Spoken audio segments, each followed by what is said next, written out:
On this episode of China Uncensored, I am full of prejudice against China and arrogance.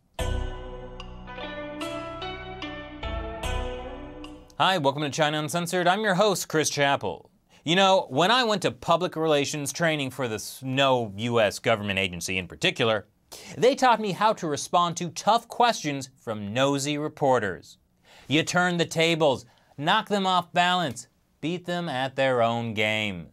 And it seems China's Foreign Minister Wang Yi has had similar training from the Chinese counterpart to no U.S. government agency in particular. Earlier this month, Wang and Canada's Foreign Affairs Minister held a peaceful joint press conference in Ottawa, when suddenly this Canadian so-called reporter, Amanda Connolly, tried to undermine China by asking a question about so-called human rights. And this was Wang's response. I have to say that your question is full of prejudice against China and arrogance, and I don't know where that comes from. Now, release the five-pointed question attack! Have you been to China? Do you know that China has lifted more than 600 million people out of poverty? And do you know that China is now the second largest economy in the world, coming from a very low foundation? Do you think development is possible for China without protection of human rights? And did you know that China has written protection and promotion of human rights into our constitution? Answered the question with more questions. And you know what? Wang's questions make a really good point. China has the second largest economy in the world, and nothing says human rights like the right to make money, as state-run media tells us every year. The Chinese government released its annual white paper on human rights Monday morning, highlighting progress made in 2014. The 14,000-word human rights reports look at improvements in people's livelihood, including higher incomes. See, China has created its own, more favorable definition of human rights. Where have I seen this kind of thing before? War is peace. Freedom is slavery. Ignorance is strength.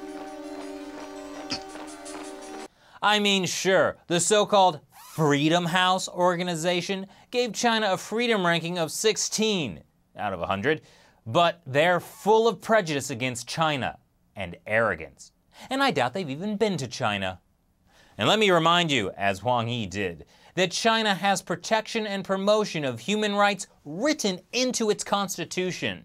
For example, and these are real, China's constitution guarantees the right to vote, freedom of speech, freedom of religion, freedom of the press, and freedom of assembly. Oh wait, what are those asterisks? I see. But look, if you didn't like Wang Yi's response to that reporter's question, don't blame him. Blame Canada! Blame Canada! That's right, blame Canada's Foreign Affairs Minister Stéphane Dion, because the reporter had actually addressed her question to him. Stéphane Dion just stood quietly by as this went on. That's right, as you can see in this footage the reporter shot, Dion didn't interrupt and didn't call Wang out afterwards. And really, isn't that a problem too? Chinese authorities pull a bunch of jerk moves, and foreign governments stand by like some polite Mountie. If China is going to change the definition of human rights in order to make the world think it gives people freedom, then really, shouldn't we call them out on it? So if you were Canada's Foreign Affairs Minister, what would you have said to Wang Yi? Leave your comments below. And if you like China Uncensored, join my 50-cent army on Patreon. For a contribution of just 50 cents per episode, you can help improve the human rights of this show.